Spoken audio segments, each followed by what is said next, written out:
خواجہ آصف صاحب بہت شکریہ آپ نے ہمیں جوائن کیا. ابھی چند ہی روز پہلے آئی ایس آئی کے فارمر ڈی جی جو ہیں جنرل فیض، ان کو 14 سال کی سزا ہوئی. تو میں اکثر لوگوں سے یہ سوال پوچھتا ہوں کہ ایک ڈی جی کو سزا ہوئی، لیکن جو 2014 والا دھرنا تھا اس کے اوپر بھی آپ کی جماعت کے براہ راست الزامات تھے اس وقت کے ڈی جی آئی کے حوالے سے. اس حوالے سے بھی، اور آئی جے آئی کیسے بنی اور اس کے بعد کیسے کیمپین چلائی گئی اس کے معاملات کو بھی، ان ساری چیزوں کو کیا دیکھنا نہیں چاہیے؟ ایک دفعہ انسٹیٹیوشن کا جو رول ہے اس کے اندر کوئی کلیئرٹی آ جائے، کوئی رولز آف دی گیم وضع کر لیں.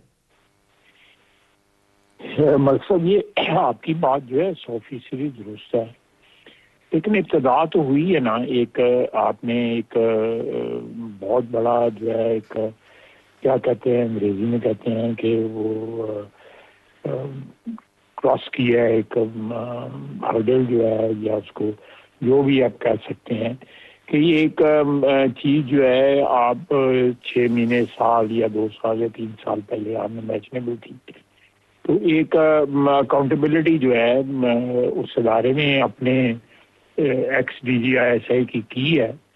تو میں سمجھتا ہوں کہ کریڈٹ جو ہے وہ موجودہ جو لیڈرشپ ہے پاکستان آرمی کی، ان کو جاتا ہے کہ انہوں نے اپنے ادارے کے اندر جو ہے اس قسم کے عناصر کو پرچ کرنے کا ابتدا کی ہے.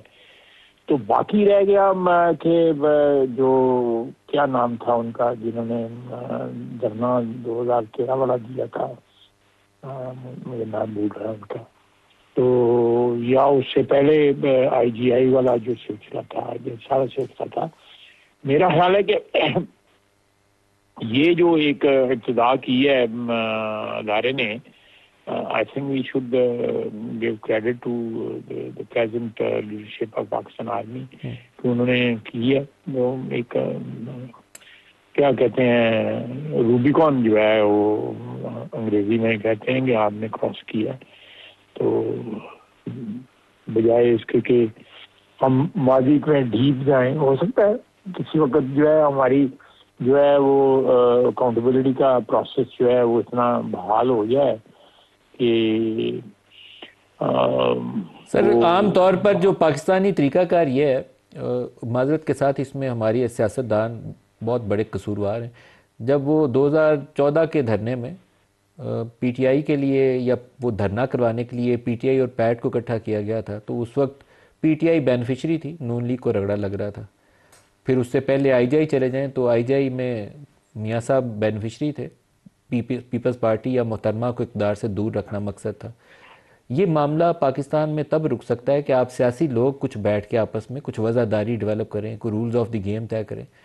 آپ کی مفاہمت کی بھی بات ہوتی ہے تو مفاہمت ایک چھوٹے سے نقطے پہ آ کے شروع ہوتی ہے اور وہیں پہ ٹوٹ جاتی ہے. آپ بیٹھیں آپس میں، پیپلز پارٹی بیٹھے، آپ بیٹھیں، پاکستان تحریک انصاف بیٹھے اور کچھ رولز وضع کر لیں. دیکھیں میں یہ اس سے کوئی انکار نہیں کر سکتا جو آپ بات کر رہے ہیں. میں نے ابھی ایک ٹویٹ کیا ہے جو in response to what chief minister K P has said about his visit to Lahore. میں نے کیا ہے، میں نے کہا کہ آپ جو ہے وہ گلا کر رہے ہیں کہ پنجاب میں آپ کو اس طرح کا جو نہیں ملا اور یہ سیاست کے لیے ٹھیک نہیں ہے، ملک کے ٹھیک لیے نہیں. تو آپ سارا دن جو ہے آپ کی جو گالی بریگیڈ جو ہے، گالیاں دینے والی کی جو آپ کی بریگیڈ ہے، وہ ملک کے اندر بھی گالیاں دے رہی ہے، ملک سے باہر سے بھی گالیاں دے رہی ہے. ساتھ آپ کہہ رہے ہیں مذاکرات کریں. ہم تو مذاکرات آپ ہمیں نہیں بلیم کر سکتے. پرائم منسٹر نے 1 دفعہ نہیں، 2 دفعہ نہیں، 3-4 دفعہ اس کو آفر کی ہے، لیکن پی ٹی آئی کے آج بھی پی ٹی آئی نے اس کا جواب صحیح نہیں دیا. آصف زئی صاحب بول رہے ہیں یا 1-2 اور لوگ بول رہے ہیں، مذاکرات کی بات کر رہے ہیں، بڑی شدت سے بات کر رہے ہیں، لیکن پی ٹی آئی نے کہاں بات کی ہے اس کی؟ وہ تو انکاری ہے، وہ تو کہہ رہے ہیں بالکل نہیں ہے. وہ تو ماں بہن کر رہے ہیں. میں باہر سے بھی بیٹھ کے اور اندر سے بھی بیٹھ کے میں ابھی آپ کو بھجوا دیتا ہوں، اپنا اکاؤنٹ ٹویٹر کا بھجوا دیتا ہوں. تو خواجہ آصف صاحب آپ کو یہ نہیں لگتا کہ آج تو عمران خان اندر ہے، کل ہو سکتا ہے دوبارہ یہ سائیکل گھومے؟ تو چند سال پہلے بھی یہ سائیکل آپ کے اوپر رگڑے پہ لگا ہوا تھا. خواجہ آصف صاحب نے جیل کاٹی، احسن اقبال جیل گئے، خواجہ سعد رفیق جیل گئے. نواز شریف، مریم نواز، شہباز شریف جیل گئے، زرداری صاحب جیل گئے، ان کی بہن جیل گئی، اور پتہ نہیں لمبی لسٹ ہے، شاید خاقان عباسی کئی مہینے جیل میں رہے. تو یہ آج 2 سال سے 2.5 سال سے عمران خان اور اس کی پارٹی گھوم رہی ہے، اس کے بعد پھر سائیکل گھوم کے آپ کی طرف آ جائے گا. It must end somewhere. نہیں بالکل، میں تو آپ کی کسی بات سے اختلاف نہیں کر رہا. میں یہ جو ہے یہ وقت جو ہے کبھی بھی ایک جیسا نہیں رہتا. اگر آج ہم اقتدار میں ہیں تو کوئی اقتدار جو ہے کوئی پرماننٹلی تو کسی کے پاس نہیں ہے. اقتدار ہے اعلیٰ اور پرماننس اس کی جو ہے وہ تو صرف اوپر والے اللہ تعالیٰ کی ملکیت ہے، اور کسی کی بھی ملکیت نہیں ہے. کوئی بھی غلط فہمی میں نہیں مبتلا ہونا چاہیے کسی کو بھی. لوگ ہو جاتے ہیں، لیکن میں آپ کو بالکل آپ کے سامنے اس بات کا اعتراف کر رہا ہوں کہ اقتدار جو ہے وہ سب سے زیادہ جو ٹیمپرری چیز ہے وہ اقتدار ہے. کوئی اس میں جو ہے ثبات نہیں ہے، اس میں کسی قسم کا ثبات نہیں ہے. اور نہ کو اگر کچھ سمجھتے ہیں کہ ثبات ہے تو وہ بیوقوفی ہے. میں آج بھی آپ کی توسط سے کہہ رہا ہوں کہ ہم مذاکرات کے لیے بالکل تیار ہیں، لیکن مذاکرات کے لیے چلیں عاشق زئی صاحب کے ساتھ کر لیتے ہیں، کوئی اور 1-2 پارٹیاں ان کے ساتھ کر لیتے ہیں.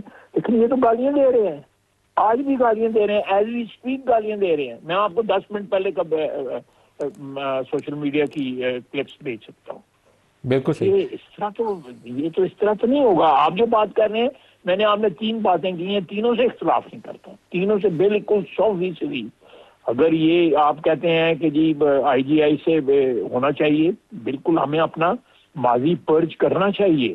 لیکن چلے ایک ٹرانزیکشن تو سٹارٹ ہوئی ہے نا، وہ شروعات تو ہے نا. کم از کم آنے والے دنوں کے اندر تو اس قسم کی جو ہے وہ میڈلنگ نہیں کی جائے گی. کوئی تو مثال قائم ہوئی ہے نا. چلیں بالکل ٹھیک. پرانی مثالیں نہیں ہیں تو وہ برابر کر لیتے ہیں. کریڈٹ ڈیبٹ جو ہے وہ برابر ہو جائے، کبھی ہمیں ڈیبٹ ہو گیا، کبھی کسی کو ڈیبٹ ہو گیا، وہ برابر کر لیتے ہیں. لیکن اب شروعات ہوئی ہے.